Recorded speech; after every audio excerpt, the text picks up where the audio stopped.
اللہ پاک جل شانہ نے اس سے فوری عطا فرمایا.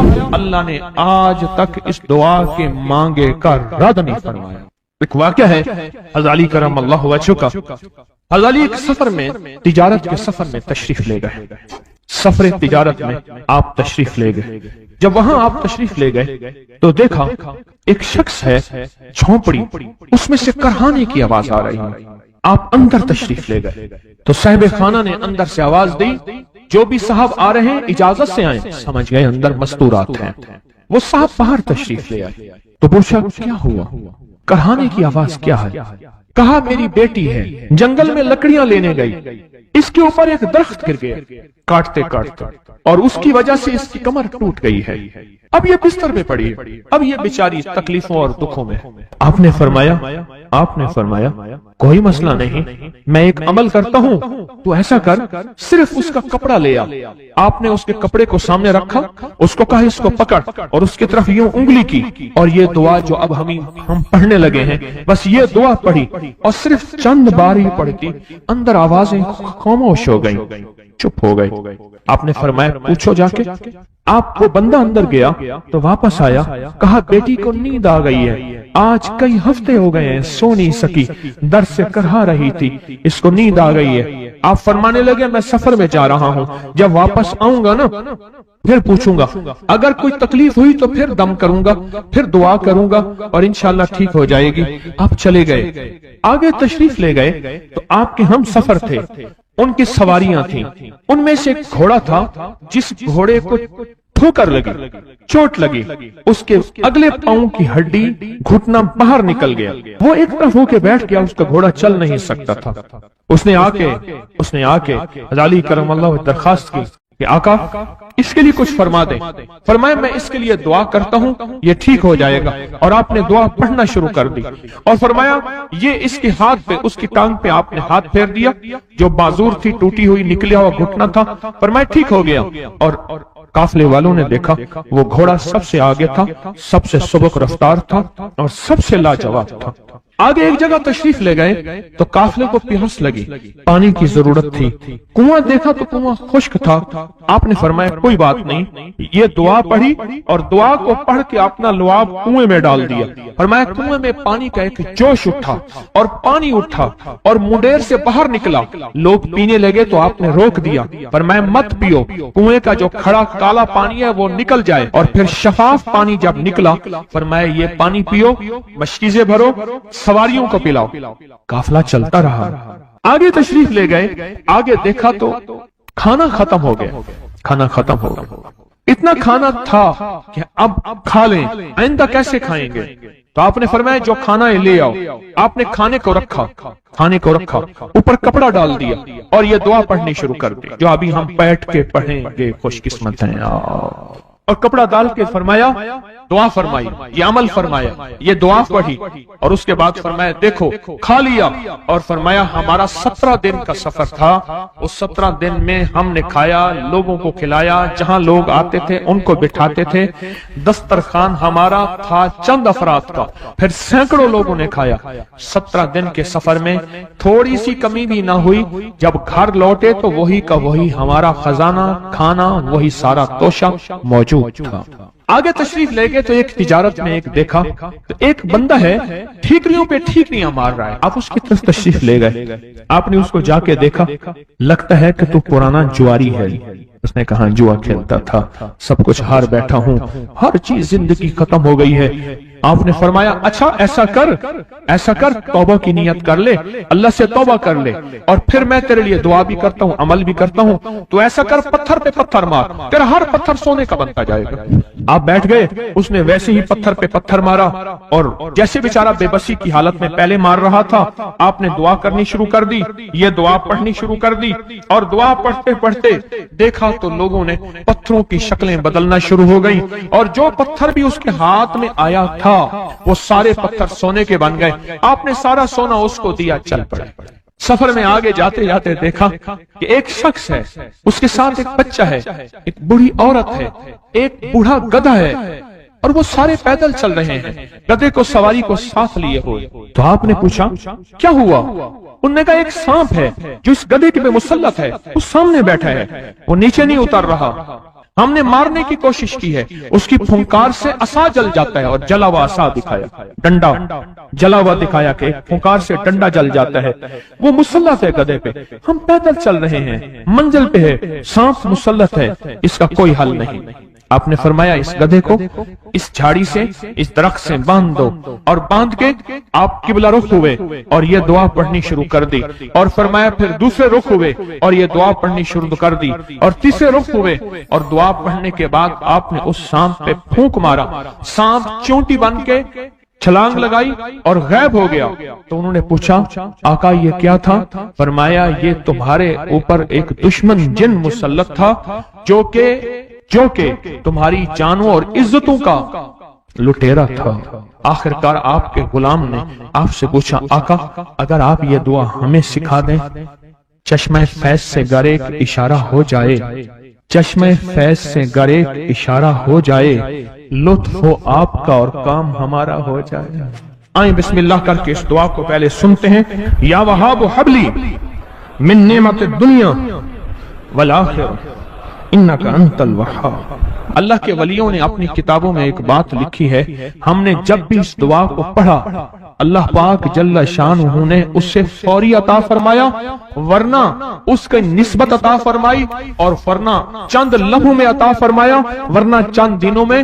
اللہ نے آج تک اس دعا کے مانگے کا رد نہیں فرمایا۔ ریس کی وسعت کے لیے جو میں بتاتا ہوں کہ بندہ ہے 129 دن اور 129 دفعہ سورۃ کوثر پڑھ اور پھر آنکھوں سے رب کی طاقت کے جلوے دیکھ۔ 129 دن اور 129 بار۔ آپ بتائیں جو یہ پڑھتے ہیں 129 بار سورۃ کوثر کتنا وقت لگتا ہے؟ صحیح بتائیں، اگر نہیں پڑھتے نہ بتانا۔ 10 منٹ کی آواز بھی ہے، 7-8 منٹ کی آواز بھی ہے، 15 منٹ کی آواز بھی ہے۔ ہم 15 منٹ لے لیتے ہیں، 15 منٹ لے لیتے۔ کیا روزانہ کے 15 منٹ ہمارے لیے مشکل ہے؟ 129 بار سورۃ کوثر، اور اگر جگہ اور وقت ایک ہو تو پھر اس کی طاقت اور تاثیر حیرت انگیز طور پہ دگنی ہو جاتی ہے۔ زمان اور مکان وہی وقت وہی جگہ، مجبوراً اگر نہیں ہے تو کوئی حرج نہیں، پر یقین دل کی گہرائیاں، اندر کا درد اور پورے خشوع خضوع، دھیان، طلب تڑپ اور جذبے کے ساتھ پڑھ 129 بار۔ اصل میں یہ 129 کا جو عدد ہے نا، لفظ لطیف کا عدد ہے، یا لطیف ہو نا لطیف، 129 بار اور 129 دن۔ پھر قدرت کے خزانے اور رب کی رحمت کے خزانے، اس کی عطا اور شفقت کے خزانے، اس کی مہربانی کے خزانے۔ ایک اور چیز بتاؤں، دیدار مصطفیٰ کے لیے، کملی والے کے دیدار کے لیے سورۃ کوثر بہت باکمال ہے۔ اب اس کے فائدے سنتے جائیں، 129 دفعہ کے فائدے ذرا سنتے جائیں، کیونکہ میرے آقا کی تسلیوں کے لیے، دلجوئیوں کے لیے یہ آیت، یہ سورت اتری تھی۔ قرآن کی سب سے چھوٹی سورت ہے۔ دلجوئیوں کے لیے تانے دے دے کے ظالموں نے میرے آقا کا سینے کو چھلنی کیا، اور اللہ پاک جل شانہ نے فرمایا میرے حبیب کیوں غمزدہ ہیں، ہم نے آپ کو کوثر دے دی۔ اور میرے حبیب یہ جو تانے دینے والے ہیں، آپ پہ جادو کرنے والے ہیں، آپ پہ نظر بس کے حملے کرنے والے ہیں، اور آپ کے ساتھ حسد کرنے والے ہیں، یہ ان نشان آقا ابتر، یہ تو ایسے ابتر ہوں گے، ان کی زندگی ابتر ہوگی، ابتر سے ابتر اور ابتر ہوگی کہ بس زمانہ دیکھے گا وہ شماتت الاعداء، اور ان کے دشمن ان پہ ہنسیں گے، ایسے ابتر۔ 129 بار سورۃ کوثر دیدار مصطفیٰ کے لیے، 129 بار سورۃ کوثر جادو کے آخری طور کے لیے، 129 بار سورۃ کوثر جادو کو خود پلٹانے کے لیے، پلٹ جاتا ہے۔ 129 بار سورۃ کوثر آفات اور بلیات کو دور کرنے کے لیے، 129 بار سورۃ کوثر انزائٹی، ٹینشن، ڈپریشن اور اسٹریس کے لیے، اور 129 بار سورۃ کوثر پرسکون نیند کے لیے، 129 بار سورۃ کوثر پرسکون زندگی کے لیے، اور 129 بار سورۃ کوثر دنیا حسن۔ وہ طاقتور چیز ہے جو 7 نسلوں کو کھلاتی بھی ہے، پلاتی بھی ہے، سکون کی نیند سلاتی بھی ہے، اچھا لباس پہناتی بھی ہے، عزتوں کے تاج سر پہ رکھواتی بھی ہے۔ نہیں حکمہ اپنی زندگی کی ضرورت بنا لے، پھر کیا ہوگا؟ سورۃ فاتحہ کی آیات 7 ہیں۔ اللہ 7 آسمان اور 7 زمین کی جتنی بھی برکات ہیں، برکات من السماوات والارض، اللہ 7 آسمان اور 7 زمین کی ساری برکات اس کو عطا کر دے گا، اور لوگوں کو پتہ ہی نہیں ہوگا کہ یہ بندہ کتنا مالدار ہے، روحانیت کی طاقت اور روحانیت میں کتنا آگے ہے کوئی پہچان بھی نہیں سکے گا کہ روحانیت میں یہ بندہ کتنا آگے اور کتنا آگے سے آگے بڑھ گیا ہے، کسی کو علم بھی نہیں ہو۔ نوری لقمہ یہ زندگی کی مجبوری بنا لے اور نوری لقمہ اپنی زندگی کی ضرورت بنا لے۔ پھر دیکھیں کمالات کیوں، فرمایا جو سارے قرآن میں ہے، جو سارے قرآن میں ہے، جو سارے قرآن میں ہے، آنکھیں کھل جائیں۔ یہ سورۃ فاتحہ نماز کھانے کے دوران پڑھنے والا یہ اہل نظر میں ہے، اس کی نظر وسیع ہو جاتی، یہ اہل کشف ہوتے ہیں، ان کی دل کی آنکھیں کھل جاتی ہیں، یہ فرشتوں کو دیکھتے ہیں، یہ انسانوں کے دلوں میں جھانک لیتے ہیں، یہ کائنات کے راز پڑھ لیتے ہیں، کائنات کے راز پڑھ لیتے ہیں۔ یہ اللہ پاک ان کے سامنے جنات آنکھوں سے دکھاتا ہے، حتیٰ کہ یہاں تک کہ اللہ قبر کے راز بھی ان کے اوپر کھل دیتے ہیں۔ نوری لقمے کا اثر یہ ہے دل کی آنکھیں کھل جاتی ہیں، دل کی آنکھیں کھل جاتی ہیں، دل کی آنکھیں کھل جاتی ہیں۔ یہ نور لقمے کی تاثیر ہے۔ چہرے کی آنکھیں تو سب کے پاس ہیں، دل کی آنکھیں سب کے پاس نہیں، دل کی آنکھیں سب کے پاس نہیں، چہرے کی آنکھیں سب کے پاس ہیں، دل کی آنکھیں سب کے پاس نہیں۔ نور لقمے کی یہ تاثیر ہے کہ دل کی آنکھیں کھل جاتی ہیں اور دل کی دنیا آباد اور دل کی دنیا شاد اور دل کا وہ بندہ بامراد بن جاتا ہے جو نوری لقمے اپنی زندگی میں شامل کرتا ہے۔ اور نوری لقمے سورۃ فاتحہ اور کتنی بار؟ اچھا، یہ سورۃ فاتحہ بیماریوں کا علاج۔ صحابہ کرام فرماتے ہم جا رہے تھے، کوئی ایک سردار تھا، اس کو بچھو نے کاٹ لیا اور اس کو چیخ رہا تھا بیچارہ، فرمایا سانپ کا کاٹا سوئے، بچھو کا کاٹا روئے۔ میرے پاس ایک سانپ کا کانٹا آیا تھا، غنودگی میں تھا، بہت غنودگی میں سے سوتا تھا، اور میں نے کہا اس کو سونے نہ دے، خیال نہ کیا انہوں نے، ادھر سے ہٹا تو بندہ ختم ہو گیا، سانپ کا کانٹا۔ ہمارے والد صاحب رحمۃ اللہ علیہ کے ملک عبد الرحمان ڈوبی وہ لائے تو کہنے لگے اس بچھو کے کانٹے کا علاج صحابہ کرام نے 7 بار سورۃ فاتحہ پڑھ کے اس پہ دم کر اور وہ ٹھیک ہو گیا۔ اور میں جب سورۃ فاتحہ عرش سے زمین پہ آئی، نازل ہوئی، ایک گونج اٹھی، ایک آواز آئی، اور میں اللہ سے آج وہ چیز زمانے پہ زمین پہ نازل کی ہے جو اس سے پہلے کبھی آئی نہیں تھی اور جو اس کے بعد کبھی آئے گی، اس سے پہلے کبھی آئی نہیں تھی، اس کے بعد کبھی آئے گی۔ اور جب سورۃ فاتحہ نازل ہوئی، شیطان رویا، پیٹا، اپنا سر پہ راکھ ڈالی اور اتنا شور کیا کہ اے کاش کہ یہ سورۃ فاتحہ آئی ہے، اور اگر آئی ہے تو واپس چلی جائے، اگر واپس نہیں گئی تو کسی کی زبان پہ نہ جائے، یعنی کوئی اس کو پڑھ نہ سکے، اگر پڑھے تو اس کا یقین نہ ملے۔ یقین سے پڑھنے والے کی دنیا بھی، آخرت بھی، رزق بھی، عزت بھی، صحت بھی، تونگری بھی، بادشاہت بھی، خوشیاں خوشحالیاں بھی یقین سے پڑھنے والے کو ملتی ہیں۔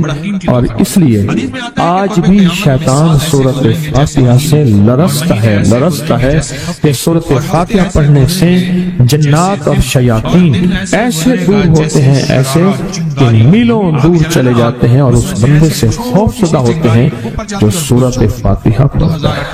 کھانے کے دوران اس کی حکمت کیا ہے؟ انسان کھانے کے دوران مشغول ہوتا ہے، کھانے کی لذتوں میں کھویا ہوا ہوتا ہے، اور اگر بھوک بہت زیادہ ہو بھوک بہت زیادہ ہو تو پھر تو ہوش نہیں ہوتا، پھر ہوش ہی نہیں ہوتا اگر بھوک بہت زیادہ ہو۔ اب اسی دوران جس طرح سنے غور سے، بڑی میں عجیب بات بتا رہا ہوں، حضرت امام جعفر صادق سلام اللہ رضوان اللہ تعالی علیہ مجمعین اللہ کے ولی تھے، ولایت کے تاجدار تھے، سرداروں کے سردار تھے، اولیاء کے سردار تھے۔ میں بازار میں جاتے تھے، جا کے پھر واپس آ جاتے تھے، پھر جاتے کچھ نہیں خریدتے۔ کسی نے پوچھا کیوں جاتے ہیں؟ پھر میں 2 وعدے لینے، کیا میں جا کے بازار میں ہر بندے کو سلام کرتا ہوں اور سلام کا جواب دیتے ہیں، اور کیا پتہ کسی کے سلام کا جواب ایسا ہو جو اللہ کے ہاں مقبول بھی ہو محبوب بھی ہو۔ اور پھر فرمایا بازار میں جاتا ہوں اور جا کے بازار میں جاتا ہوں اور جا کے بازار کی دعا پڑھتا ہوں۔ فرمایا جو چوتھا کلمہ گھر میں پڑھے گا اس کو 10 نیکیاں ملیں گی، اور جو بازار میں پڑھے گا کتنے نیکیاں ملیں گی؟ 10 لاکھ نیکیاں ملیں گی۔ فرمایا میں 10 لاکھ نیکیاں کمانے کے لیے جاتا ہوں۔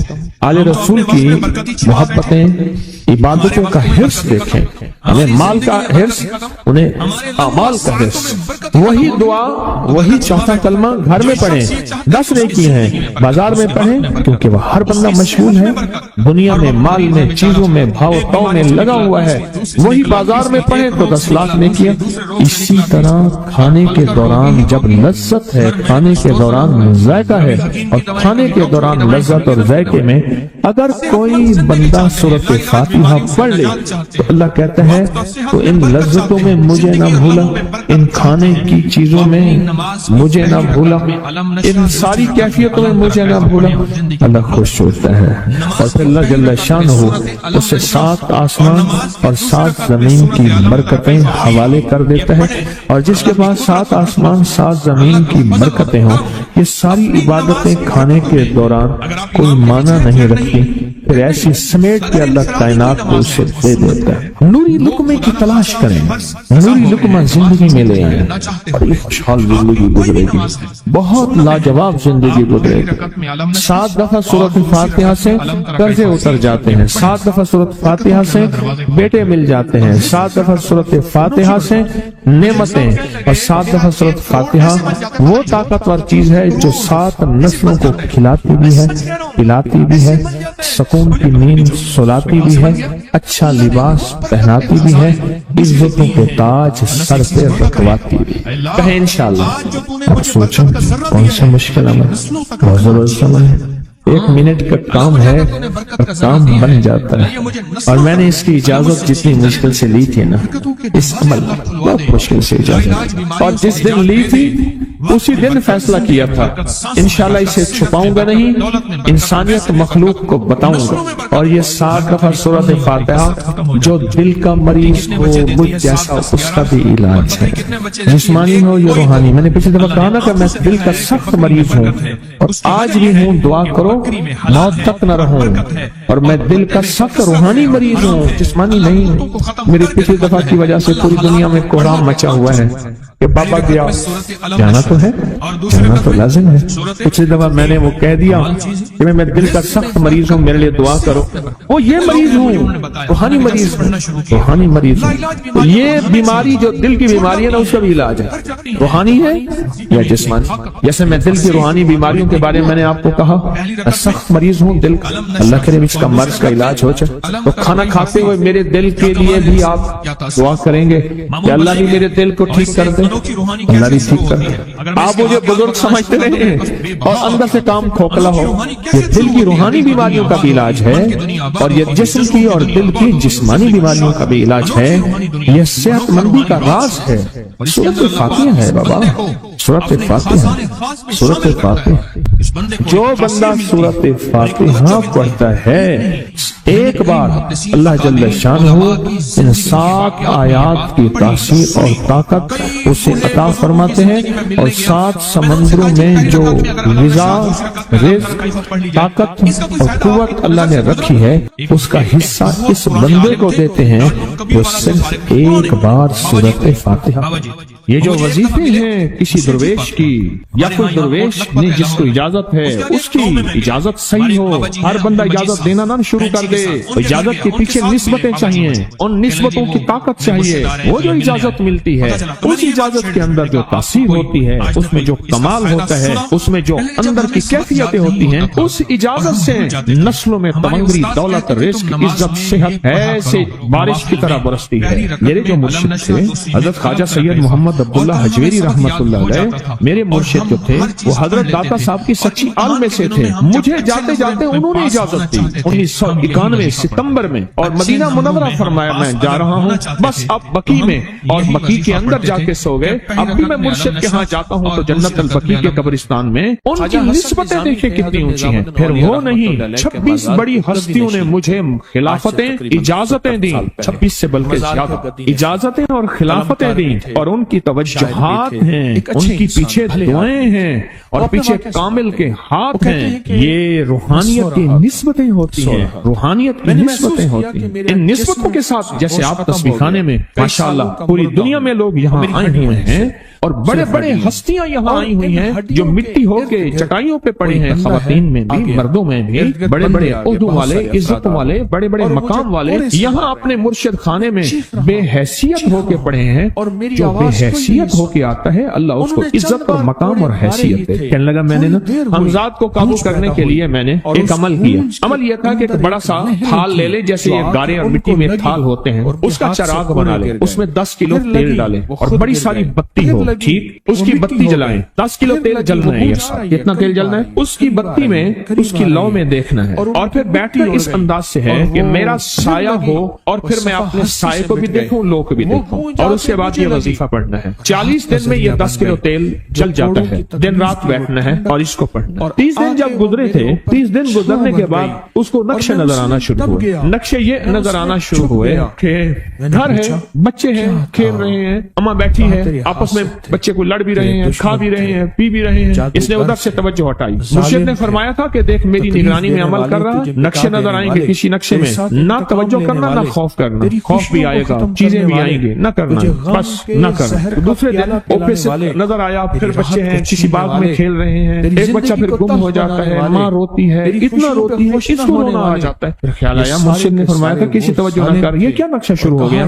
اچھا 2 دن کے بعد نقشہ آیا بچے کھیلتے کھیلتے کھجور پہ چڑھ گئے. ایک بچہ جو اوپر سے گرا اس کے بازو ٹوٹ گئی لات ٹوٹ گئی. اب پتہ چلا وہ تو مر گیا. اب اس کی میت پہ جو اماں نے بینڈ ڈالے جو ابے نے روئے اور گھر کی مائیں روئی. اصل اس کو وظیفے سے ہٹانا تھا اور اس کی نظر جو وہ وہاں سے نظر سے ہٹانا تھا. پھر اس کو مرشد کا خیال آیا کہ توجہ نہیں ہٹانا دھیان نہیں ہٹانا. پھر خیال آیا جب مرشد کامل ہو فائدہ کبھی نہیں ہوگا جب تک یقین کامل ہو. اصل توجہ ہٹانی ہے اور بہت زیادہ رونا اور اتنا رونا کہ سرکار کا خیال آیا بچے کو لے جا رہے ہیں اس کی میت پھر قبر کھود رہے ہیں پھر اس کا یہ کر رہے ہیں. رونا اتنا کہ اس کے آنسو رونے کی کوئی کیفیت تھی مائیں کی. 2 دن ابھی رہتے تھے 40 دن میں سے. تو پھر وہی گھر نظر آیا بچے کھیل رہے ہیں. شوہر آیا اس نے آ کے کہا مجھے روٹی دو. اس نے کہا گھر میں تو کچھ بھی نہیں ہے لکڑیاں نہیں ہیں آپ نے کچھ دیا ہی نہیں. میاں بیوی کی لڑائی ہو گئی. اس نے کہا پھر ٹھیک ہے میں آج سب کو جلا دے. اس نے کہا لکڑیاں لے آیا ادھر ادھر سے لکڑیاں لا کے نہ سے اس نے لکڑیاں جلائیں بچوں کو اٹھا کے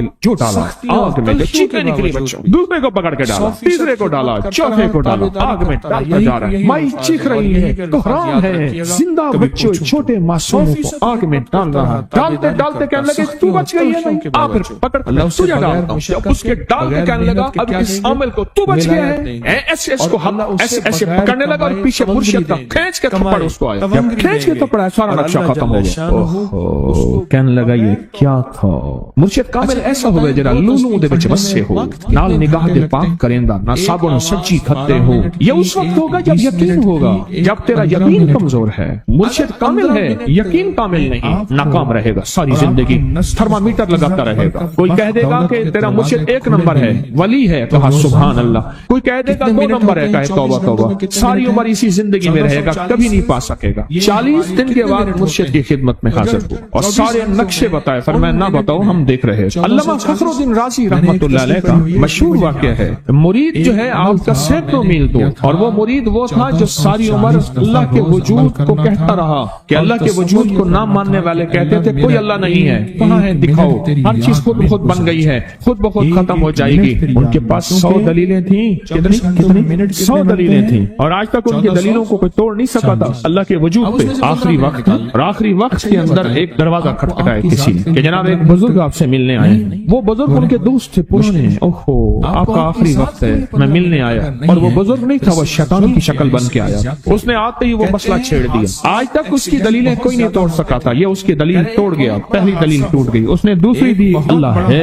اس نے وہ دلیل بھی توڑ دی کہ اللہ نہیں ہے، اس نے تیسری تھی اللہ ہے، اس نے وہ اپنے علم کی طاقت وہ دلیل بھی توڑ دی۔ چوتھی 99 دلیلیں توڑی، ابھی ایک دلیل باقی رہتی ہے، اگر وہ بھی دلیل گئی تو یہ بھی کہتا ہے اللہ نہیں، اور آخری وقت میں رب کے وجود کا انکار کر کے خاتمہ خراب کر کے گیا۔ مرشد وضو فرما رہے تھے، دور کہیں میلوں میلوں دور اللہ نے اپنی طاقت قدرت سے نقشے ہٹائے سامنے سے، اور نقشے ہٹائے کہ تیرا مرید گیا، وہیں سے وضو کا پانی چلو بھر کے نہ زور سے پھینکا، اور کانوں میں آواز آئی کیوں دلیلیں دے رہا ہے؟ تو نہیں کہتا میں نے اللہ کو بغیر دلیل کے مانا، تو دلیلیں دے رہا ہے کیوں نہیں کہتا کہ میں رب کو بغیر دلیل کے مانا؟ عمر رضی اللہ تعالیٰ عنہ امیر المومنین مسجد نبی میں خطبہ دے رہے ہیں، حضرت ساریہ صحابی تھے، وہ اس لشکر کے سپہ سالار تھے، میلوں سے میلوں سینکڑوں میل دور ایسے نقشے ہٹے، اور خطبے کے دوران انوکھی بات کہہ دی، یا ساریہ الجبل، ساریہ پہاڑ کے پیچھے دیکھ دشمن وہاں سے حملہ کر رہا ہے، اور پھر خطبہ شروع کر دیا۔ جمعہ کا خطبہ تھا، لوگ حیران، یہ امیر المومنین نے کیا فرما دیا؟ جب حضرت ساریہ کا قافلہ آیا واپس تو فرمایا فلاں وقت فلاں لمحے فلاں وقت میں جمعے کے دن فلاں لمحے میں امیر المومنین آپ کی آواز آئی تھی، اگر نہ آتی تو دشمن نے پیچھے سے مقابلہ حملہ کر دیا تھا اور ہمیں کاٹ کے رکھا۔